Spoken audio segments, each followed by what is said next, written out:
your Saturday show and your event here and everything? Alright, I do, I'm actually the founder and curator of Mental Dialogue. Basically, as a community building organization, we do an event here, Urban Grind, every third Friday called the Mental Dialogue Live Experience. The show that Brother Terry was speaking about was we do a show every Saturday morning by the same name, Mental Dialogue, every Saturday morning on Blog Talk Radio, 10 a.m. to 12 p.m. Eastern Standard Time. Think about the name, Mental Dialogue. Our motto is all I ask is that you think. But ultimately, what we're doing with Mental Dialogue, we are dealing with the psychology of our people who are suffering from post-traumatic slave syndrome, somewhat unknown. So this topic that Sasha's doing with her program, she came out to support my event, so I'm going to come out and support her because this is all aligned with things that we are experiencing. So we do that every Saturday morning. We discuss issues that affect our community because unfortunately, based on our very unique history, unfortunate history of this country, we've never really dealt with the mental aspect of what that experience has been like. And so I'm definitely glad to support Sasha and what she's doing every third Friday. Once again, here at Urban Grind, we're having therapy for our community for the Mental Dialogue Live Experience. Something, my brother. I appreciate you, brother. Thank you. That post-traumatic slave syndrome audience, look at Dr. Joy McGillen. I heard her at South Carolina University doing a presentation on her research regarding our issues in understanding and how to mitigate or recover. We can't wait on the larger society to provide us with therapy. They will not do that. In fact, one of my colleagues, teacher friend of mine, said that Donald Trump has categorized another category of terrorism. And that category, I believe, on the email says black extreme identity terrorists. Okay, so what we have here is a guy who's saying, you black people, I don't care if y'all say Muhammad Ali or Latin Muhammad, that identity thing, you are suspect and you will be surveillance. I won't go no further than that, but you know what this country's about. Anyway, we're here with Sasha and Urban Grind. This is Black Power Rising, and this is what we do. We collaborate, communicate, and bring it home to the people. Black Power Rising,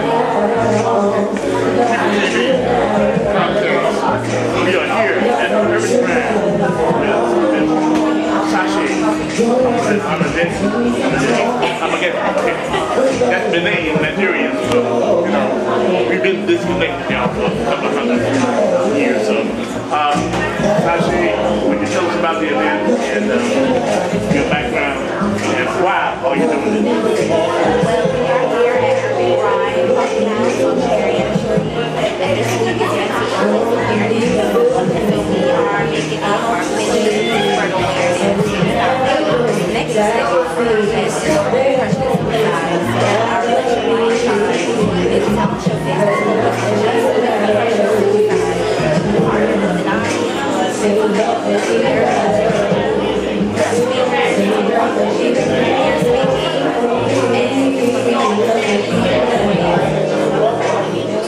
Let Your Light Shine Sound Showcase for depression and suicide twice a year.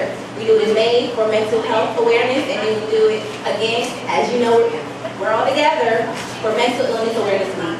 So we are about to start off, and we're going to have Miss Cassia Gold. She's doing spoken word. So it's all, yes. So before I get into the spoken word, I'd like to share just a brief bit about my story. Back in 2009, I was in college. Came home for the weekend, took my mother's car in the middle of the night. My mission was to save the world. I thought I was going to be like Jesus, something saving the world. That was my goal. I ended up at a park, sitting on a hill in my mother's car. And I was having all kind of racing thoughts, like thinking, like, I'm going to commit suicide. And And I was thinking, well, I gotta crash this car because I was having paranoia thinking that my mother was gonna die in this car. So I need to get rid of it. So all these thoughts running through my mind. And as I was in the car at the hill, about to go down the hill in the car, that voice of reason hit me, and I listened. And that voice told me, you're not done with fashion yet. I'm a fashion designer. And I hopped out of the car. Car did crash. Long story after that. But during that season, after the stuff happened, my parents took me to the hospital for psychiatric evaluation. They put me in a psych ward, first time ever being hospitalized for anything, and they diagnosed me with bipolar. So right now, how many years is that? 2005, 12 years. I've been in recovery. I'm a member of NAMI. I go around sharing my story and of recovery. And this year, they voted me the Recovery Advocate of the Year for 2017. Thank you. So this is what I do.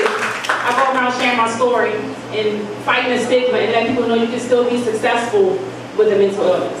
Bipolar, me. Right now, I go around, like I said, traveling and sharing my story. I do spoken word with it. And some of the pieces I'm going to share tonight are from a CD that I had. I should have shown up. I have a CD about my walk with mental illness. This is inspirational also. If anybody's interested, this is what I usually share it the most. And it's called Glory of the Tree. That's the name of my business, but I named it Glory of the Tree because I feel like everything that I do, what I do is to bring glory to God within it. So this piece is called Glory of the Tree. So they say that something's wrong with my mental, but it's simple. Not deep like a dimple, but temporary like a rental. Got humble broken down, now he's using my temple to reach those folks depressed and oppressed. They can't sleep, no relief from their mental anguish. Anxiety be cutting them down. Attacked by suicidal thoughts, the DR say you got bipolar now, but how? Or antidepressant medications, what's happening to the society and nation on them pills, stopping your goal like a car with no wheels.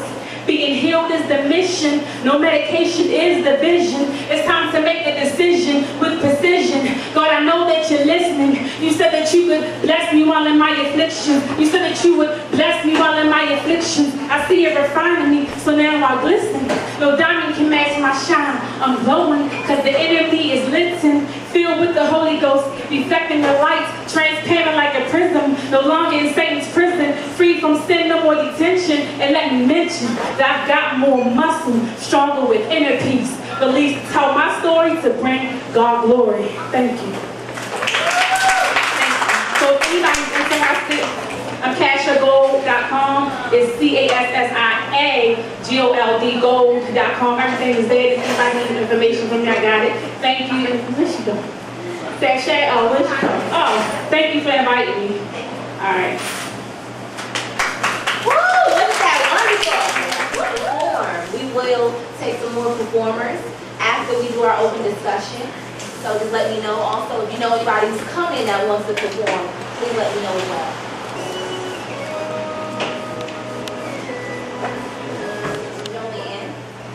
Is from NAMI, which is National Alliance on Mental Health, so she can come take a seat. We also have a good friend of mine, Mr. Terry Omeka, and he has a master's in African American Studies. When I say he is an advocate, he's a hard worker, he's in the community, literally. Thank you. And then we have Miss Yassine, and she is the best-selling author of the book, Journey Untold. And then also, if we can have Miss Jewel, and she's from Mental Health America.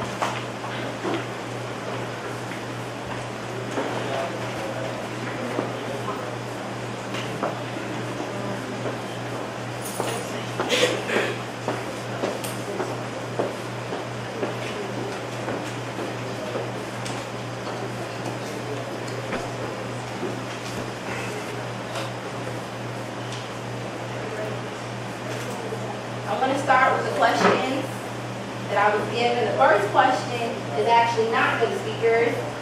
Someone asked, how much is the dope t-shirt? They vary depending on the size, but you can go to s.in.light.spreadshirt.com, and then you can pick what size you want and the color you want, and then you go from there. Great. The next question I have is, how does an individual with a story help to remove the stigma on mental illness?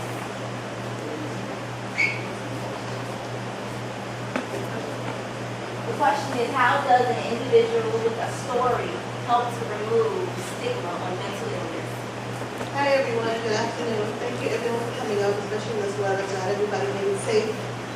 To answer the question, it's funny that is a question because that is the same question that I asked myself when I was growing up. How does talking about your story help another person? How does it even help you? Talking about the story impacts another, to encourage another that they're not suffering alone, that they're not living alone, and that they're not the only person dealing with what they're dealing with on a daily basis. And being alone suffering is the worst feeling in the world. But when you know that you're not alone suffering and someone else is dealing with what you're doing, it gives you a sense of calm. It gives you a sense of peace. And it gives you a hope to know that you can keep on living.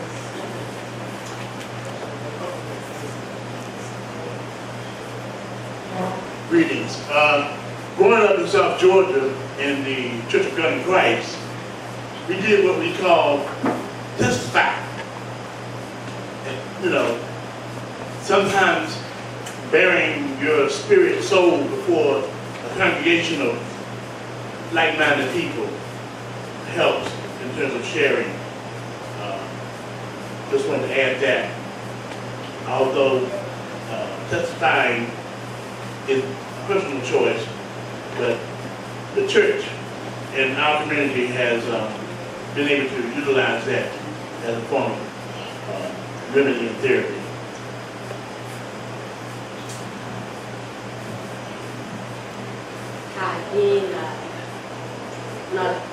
Being a family member and the president of an affiliate for NAMI, sharing your story helps to empower you, and it helps you to understand that you're not alone. NAMI has two different support groups. One for the individual that has the illness, although I like to refer to it as a chemical imbalance because that's really what it is. And then one for the support circle, because it's more than family that needs to support that individual that has that particular chemical imbalance.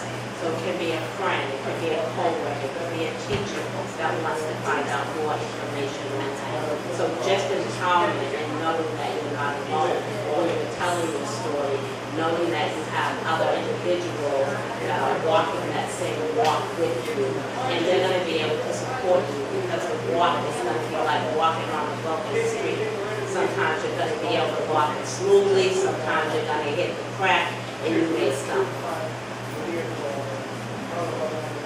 I taught school 20 years, and one of the things we have to deal with is the very different issues. Dr. Umar Johnson talks a lot about our kids and how they are labeled and dealt with from a clinical school counselor standpoint.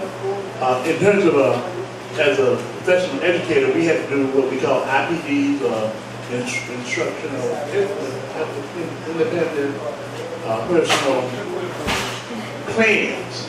Each child has a plan in accordance to how that child has been diagnosed. And as teachers, we're not just passing out information or demonstrating how to do this technique or that technique. We have to take into account that we are not counselors, but definitely we have to deal with the professional psychiatric aspect of our kids that are in the classroom today. So I would also think about recovery. You are in recovery from whatever mental health challenges you might be experiencing. It also helps you heal. So when you continuously share your story, yes, it helps with you understanding that you're not alone, understanding that many people face some of the same challenges that you do, but it also just helps you to be able to get it out. Lots of times just keep it, we internalize it, and it just puts us away from the inside out. So you want to have an opportunity to be able to speak it out, to be able to talk about it, to get it out of your head, whether it's verbally or written. However it may help you to heal is probably the best way when you think about when you share your story. And it's scary, but it's much as a loss. It's a hope, it's a relief to say that, yes, I've experienced this, this is who I am, and I'm okay with that.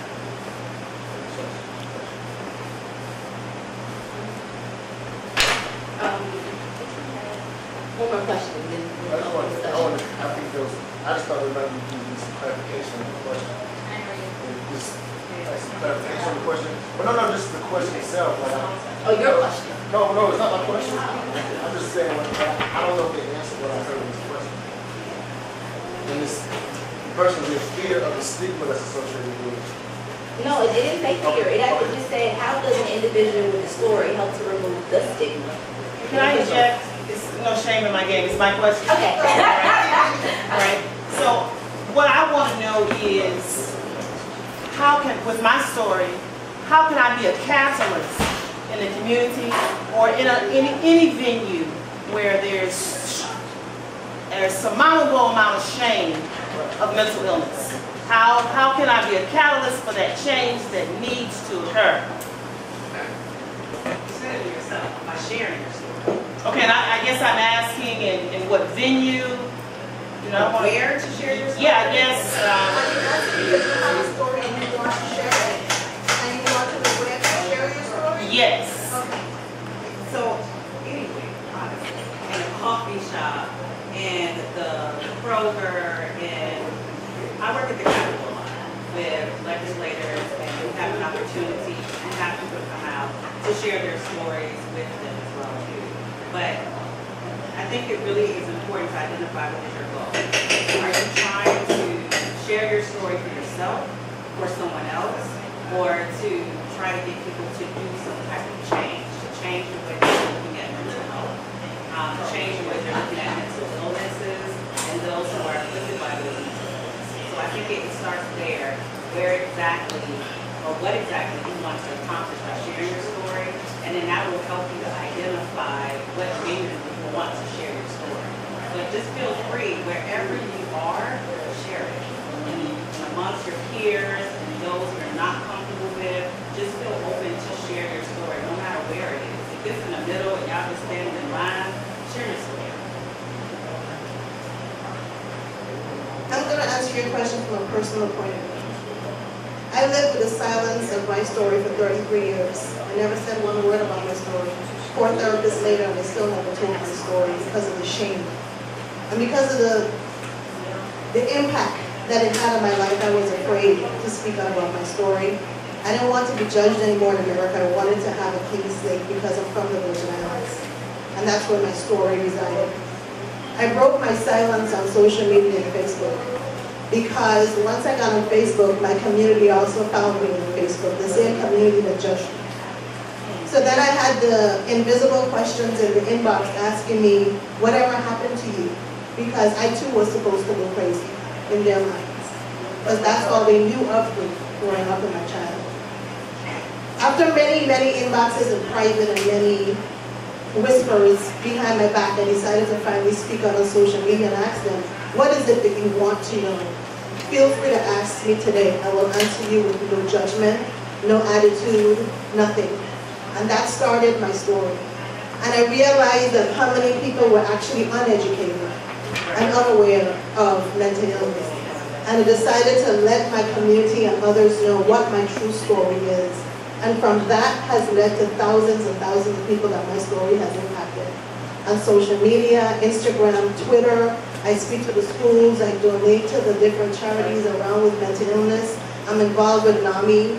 I have my own programs. I also deal with moms who have special needs kids who have been dealing with their the labels that we've given our children. How do we accept that? How do we move forward? How do we encourage our children to live in a society that's very judgmental? And it's just a matter of when you are ready to tell your story, God will give you the energy and the strength to do so. At this point, I'm at point of writing my purpose for my dissertation. And this question of our people was answered and remedied by a professor by the name of Dr. Joy DeGury.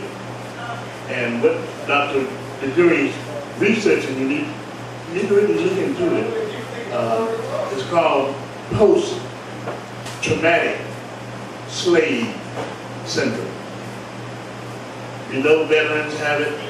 We know the problem with our situations, whether it's from the Caribbean or Mexico or Europe, the set of circumstances are similarly the same.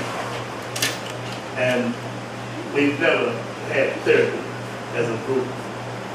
The issue lingers. So I guess that's taking it on a more global scale, but as individuals, I think everybody up here is doing a fine job, but think in terms of the 500-year scenario that Dr. DeGury talks about and sanctions and post-traumatic slave syndrome research. And then NAMI, all their training is absolutely free. So the young lady that initially did first for the spoken word, she's trained by NAMI, and again, it's going to be called In Your Own Voice. You can go to the NAMI Georgia website and you can sign up for a free training. That'll give you the training and it will help put you in venues so that you can be a voice for other individuals. And the more you speak, the more the stigma goes away.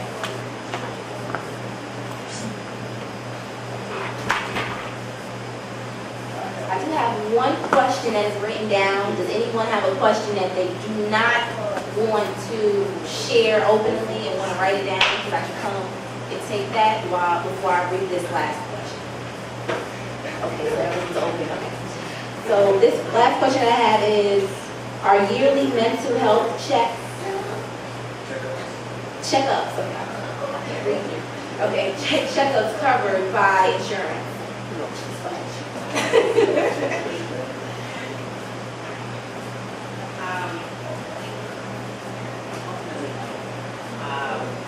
There are depression screenings or mental illness screenings that you can certainly take throughout the year, but depending on what your insurance is, so you have various between Medicaid, which is public insurance, and then you have your third-party insurance, which is private, so Blue Cross Blue Shield, United Healthcare, that sort of thing. Some of those packages that goes along with the Affordable Health Care Act. It's allowed for those essential benefits, which is the mental health treatment services, that's part of that, as well as substance abuse, is inclusive of that, as well as the marketplace exchange. So if you have mental health care in the marketplace, all of that is inclusive, and you can receive a referral from your private physician in order to go to a therapist. But most times you have to pay a copay, and you have a deductible, so a lot of that funding you're not going to take care unless you have a significant amount of health issues that it won't cover that deductible, so you still end up paying out of pocket. But there are advocate organizations that could support you in ways such as NAMI, that they do have depression screenings and other types of mental illness screenings that if you're looking for something in particular that's guided towards, my health is just not where I want it to be, or not thinking the way that I need to. Feel free to have that conversation with your doctor. One of the things that I think is important is that you're having that conversation with your primary physician to ensure that you are being referred to if you feel there are some additional things that you have. But that's the wrong answer. Is that any different than the deductible you will pay for this? No, it's all Right. Right. And that's the reason I asked that question, because I've dealt with this before, and that's something that most people don't know.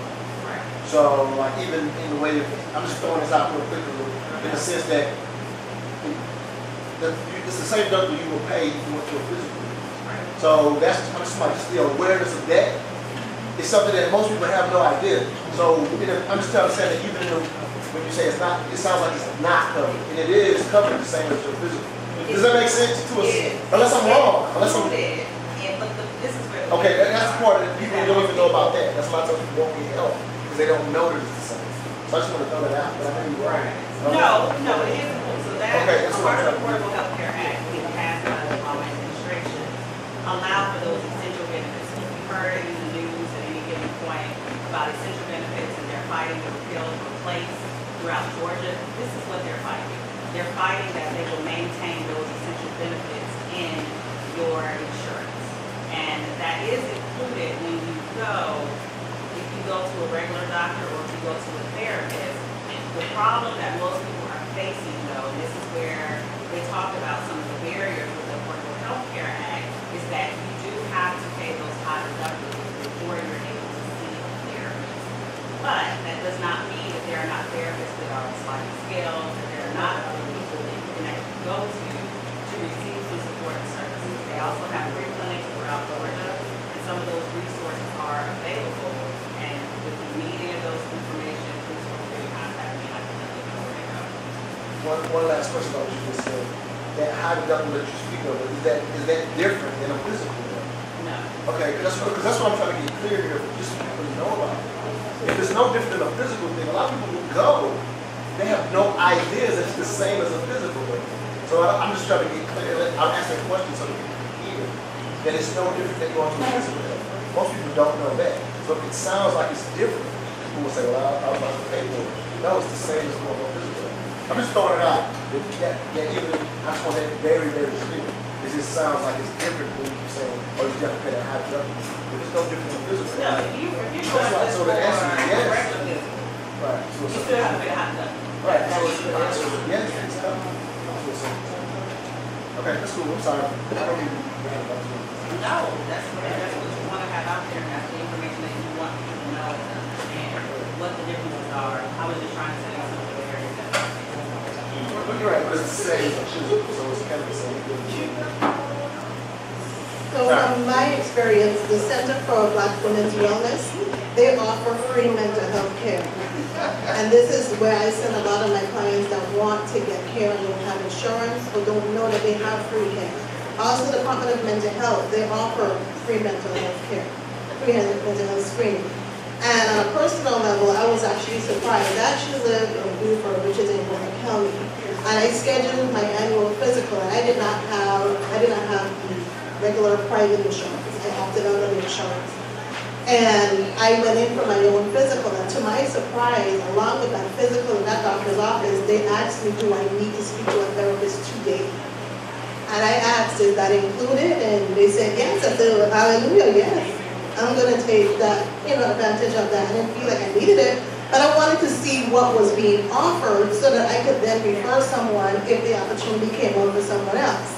That office had a therapist right there on staff. And within my hour and a half visit, they asked me questions about how I was feeling and, the general depression questions. But it was important to know that that was actually covered. I felt like I had walked in and won the lottery or something of physicians annual physical. So if you generally just give your physician the information, they really and truly are there to help you, and they can either give you a referral that sometimes is free, or they have on staff clinicians that are willing to come and give you therapy.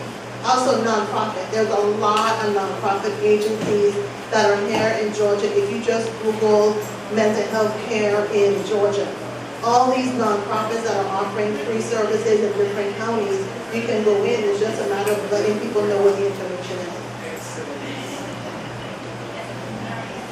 And what I do is I refer people because this seems to be the best kept secret, even when I was trying to navigate for my family member being a social worker and making a certain income so that my family member did not qualify. Every county has a community service board, and at that community service board, there's a smorgasbord of therapeutic services. So you're going to come in, you're going to start with an assessment. Then you're going to be referred to a therapist. You're going to be referred to a nurse. Then you're going to also be referred to a psychiatrist. And if you don't have insurance, then they're going to use a sliding fee. So in every community, you have those services, so tap into those as well. Now this may be a little bit off the beat, so to speak, but I think relevant in terms of where we are politically as a society, in terms of our national state of race relations, understanding who we are.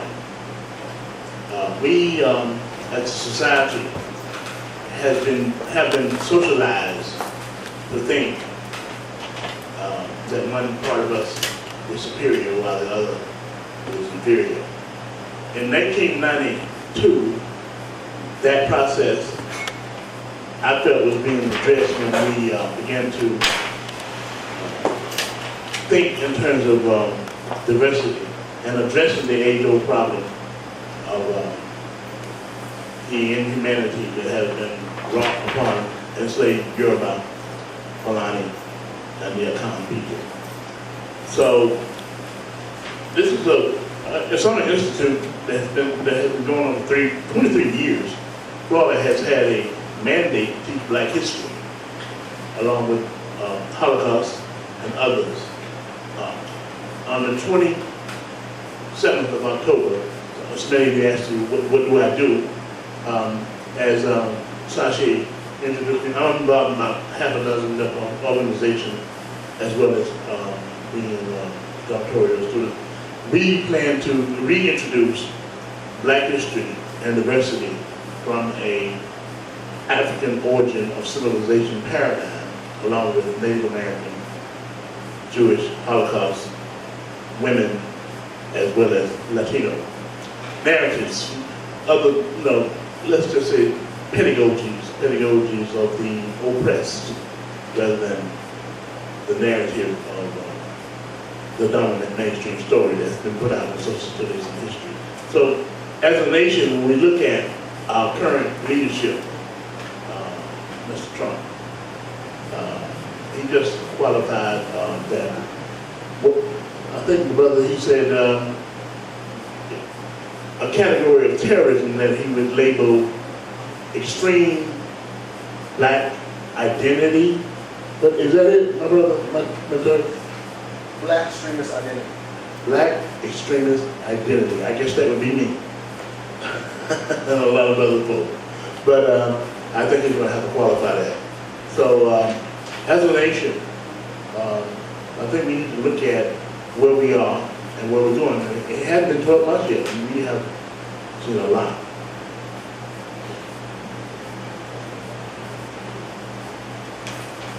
Okay, before I go into the open discussion and pass the mic around so you guys can ask them a question, a few minutes ago I did introduce them all and I shared you guys their title.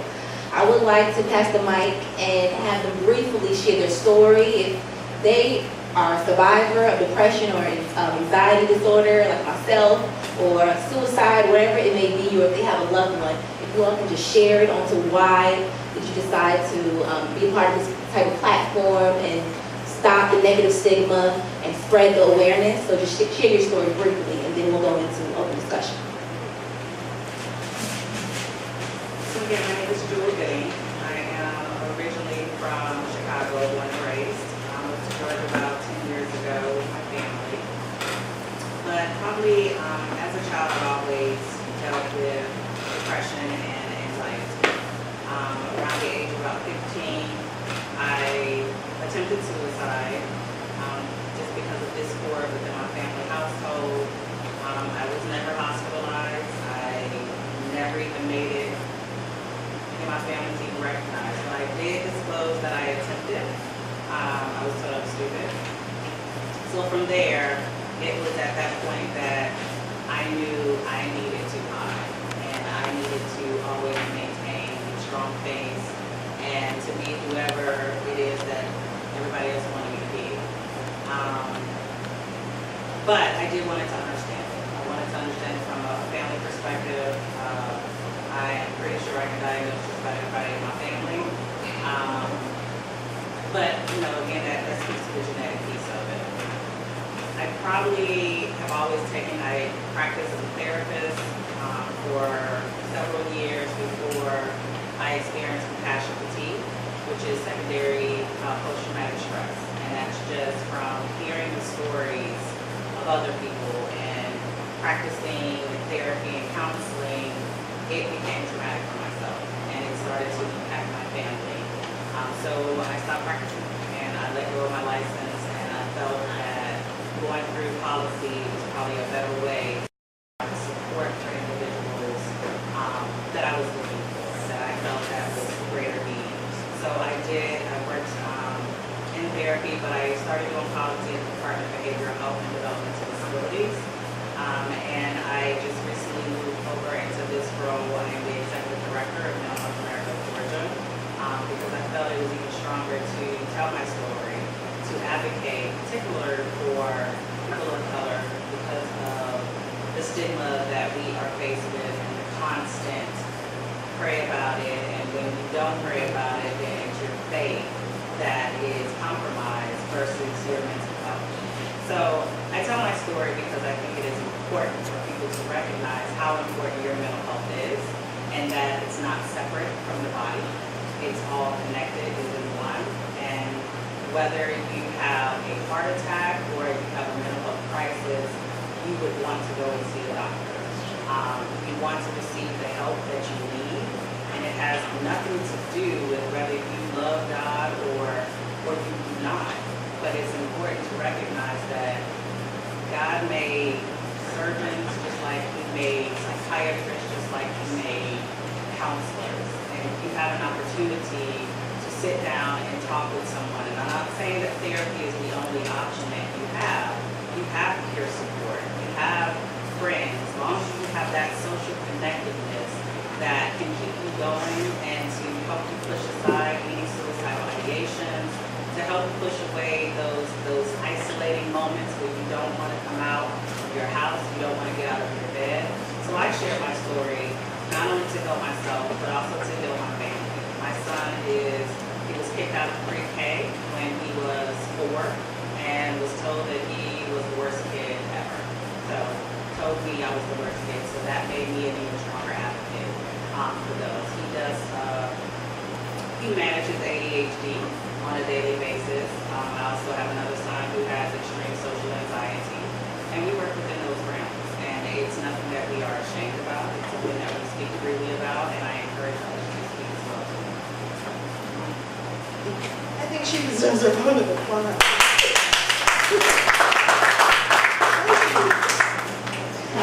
My name is Yassine Hall, and I am originally from the United States Virgin Islands, St. Thomas. I have been living in Georgia for a year and a half. I've been living in the States for 23 years. My story is that of turmoil, bullying, depression, caretaker. My mother actually suffered from, and these are the words I'm going to use that we know today. Because living on the island, there was nothing sort of these diagnoses that I'm giving you. I'm giving you what is today's terms. She was going through postpartum depression that led to undiagnosed depression, that led to personality disorder, that led to multiple personality disorder, till ultimately led to schizophrenia and the day she tried to kill it. So, in addition to her story, it's the story of my grandmother's story, who has a daughter that she lost her baby girl to the effects of mental illness. She then had to take on the role of being my mother and being a caretaker to my mother, all living in the same house while sleeping with one eye open, because we all know schizophrenia is not something that is non-predictable, right? A story of turmoil living on an island with people who did not know how to associate themselves with our family and shunned our family. I was peed on, threw rocks. I was bullied for 15 years, every day of my life, for nothing but the fact that my mother was different and that no one understood my mother. To think of my childhood is one that I was very alone. No birthday parties, no friends.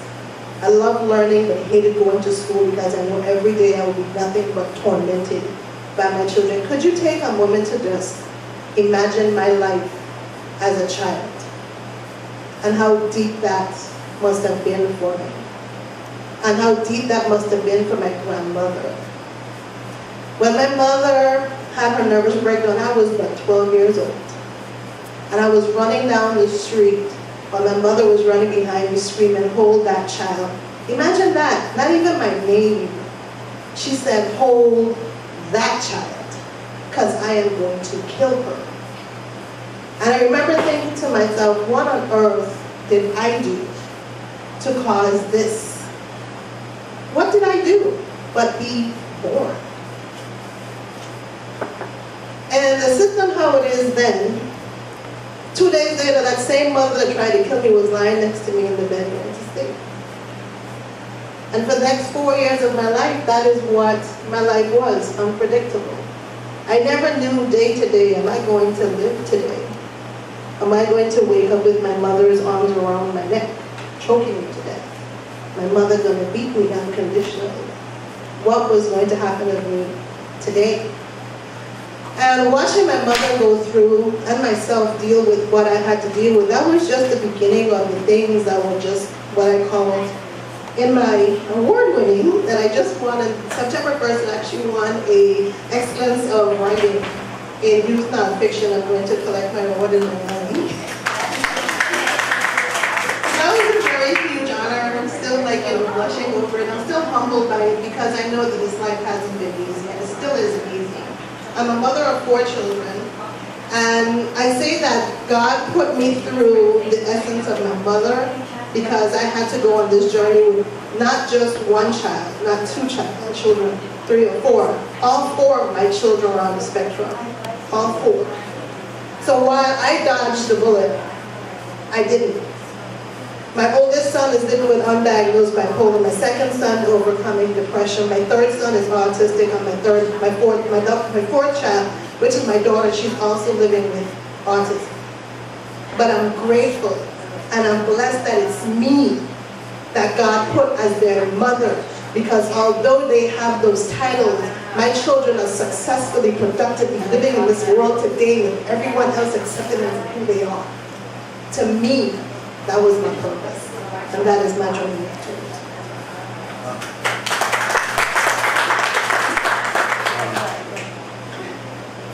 My parents had 9 boys and 3 girls.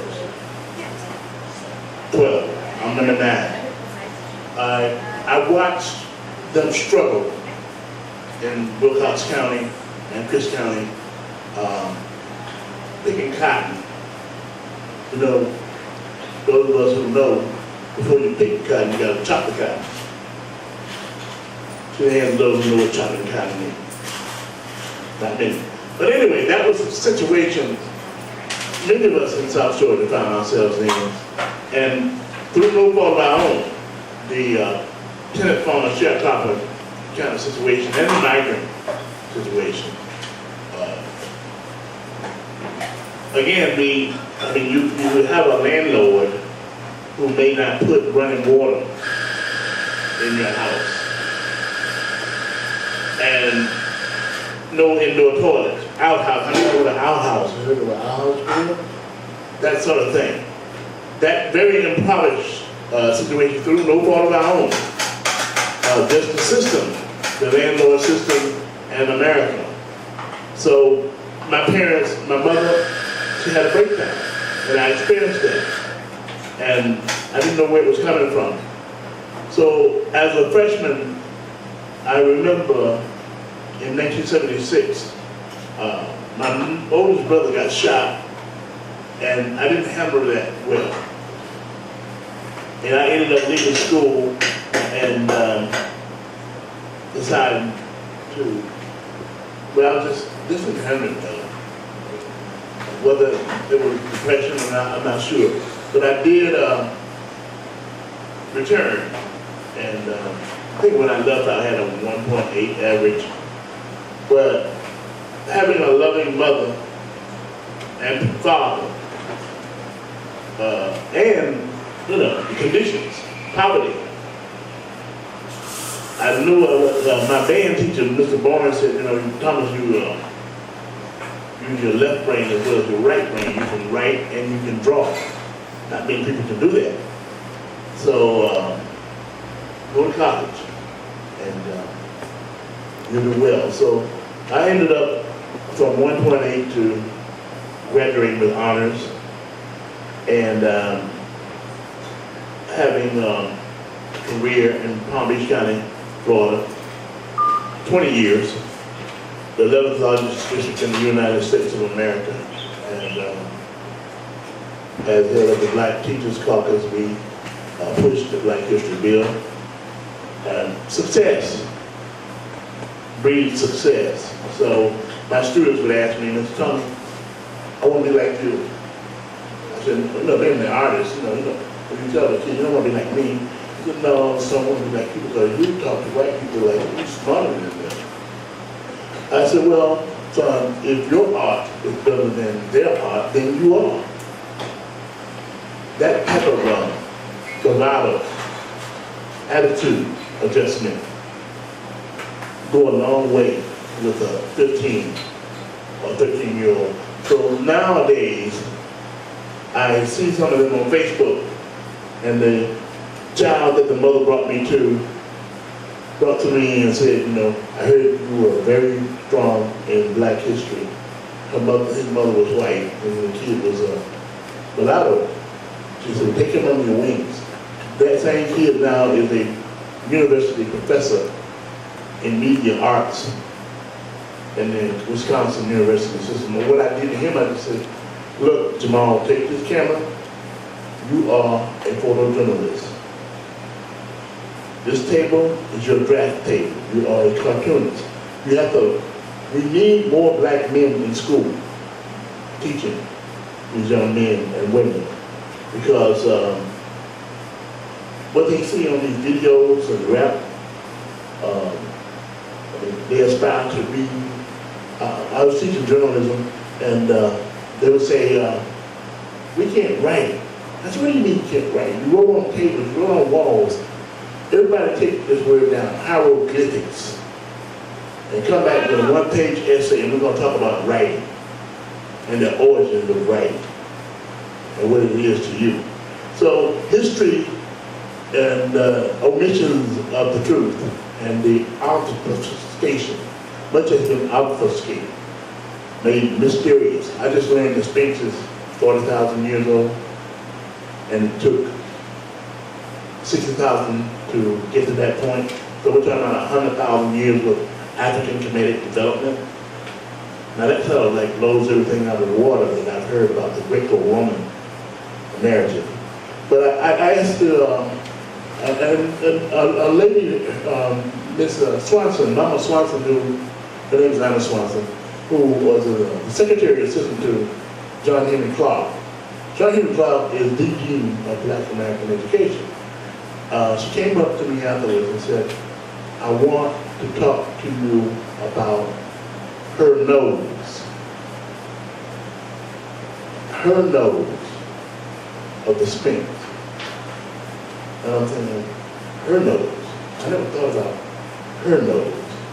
I always called it the nose or the Sphinx nose. So what Mama Swanson was doing to me, she was planting a seed in my head that the actual 40,000-year-old model was a woman, the Sphinx. So that gets into a deeper conversation, but think about that. Her nose. Ivan Van Sinderen found the nose. And the Arabs would not accept it because they didn't want it, because the nose, I thought, well, maybe because the nose looked like a man.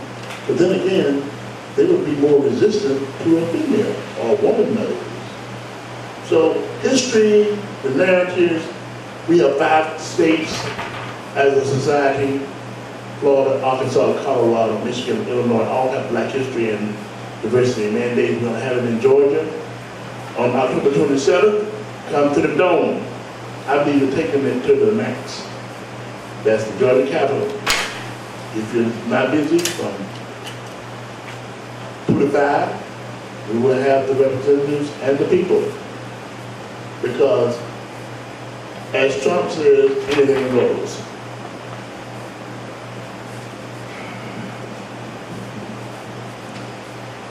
Depression, it runs in my family, it runs with me.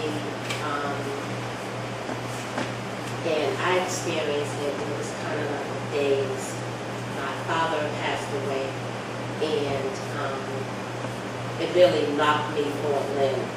And I was entrusted into a role where his wife should have been in, but for whatever reasons why, it was me to do everything. So I became the planner for everything and getting everything arranged. And you guys probably think my dad from here. My dad, and I'm originally from Massachusetts, so this was Boston. So I'm trying to facilitate things in Boston while living in Georgia, and then jumping in a car and then coming back. So I knew I was depressed, just by the feeling that I had inside. I deal with depression as it relates to my son because of his diagnoses. And so I have to be very careful of making sure that he's managing it, because he's an only child and he's a welder, and that can kind of be dangerous, being depressed and being up in the ear and welding. Then I have, you're not supposed to have favorites, but I think some of us do. I have a younger brother that will call on a regular basis and say, hey sissy, guess what I'm doing today? And I take a deep breath because I know what he's going to say, and he'll say to me, I'm on the bridge and I'm thinking about jumping over, and I have to say, okay, in my mind, do you need the social worker or do you need the sister? Because I don't have time for you to go over the bridge. So dealing with it with myself, with my son, with my youngest brother, it's just a matter for me of acknowledging that it's there so that I can move accordingly as I need to deal with it.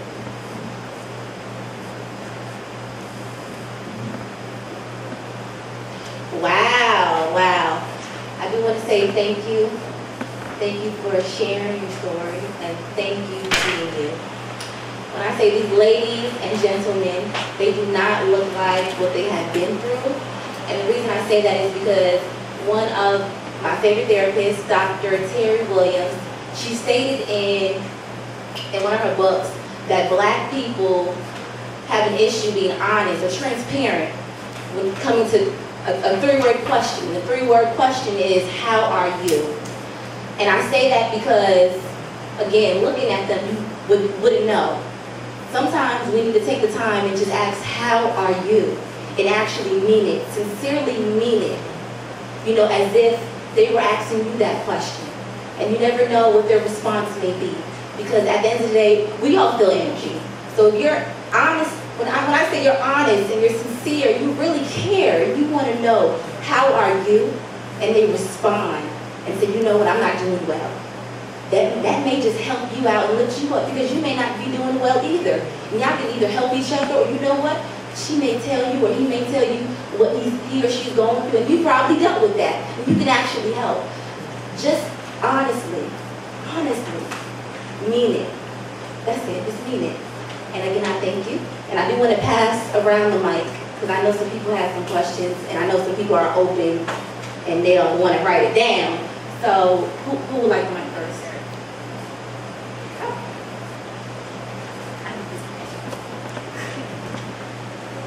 This is, what's your name again? Joya.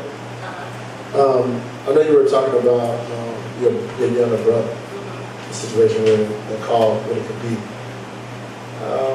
Considering obviously just your background, that was, since we know, unfortunately, a lot of times as a community, we typically don't deal with health the way that we should.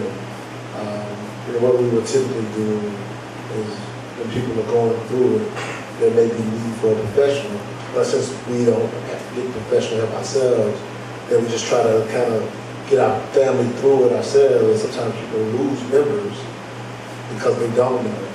And so your experience was the fact that you're dealing with your younger brother. How do you decide sometimes when you get that call, that unfortunate call, how do you decide I need to do something more than just be on the other end of this phone?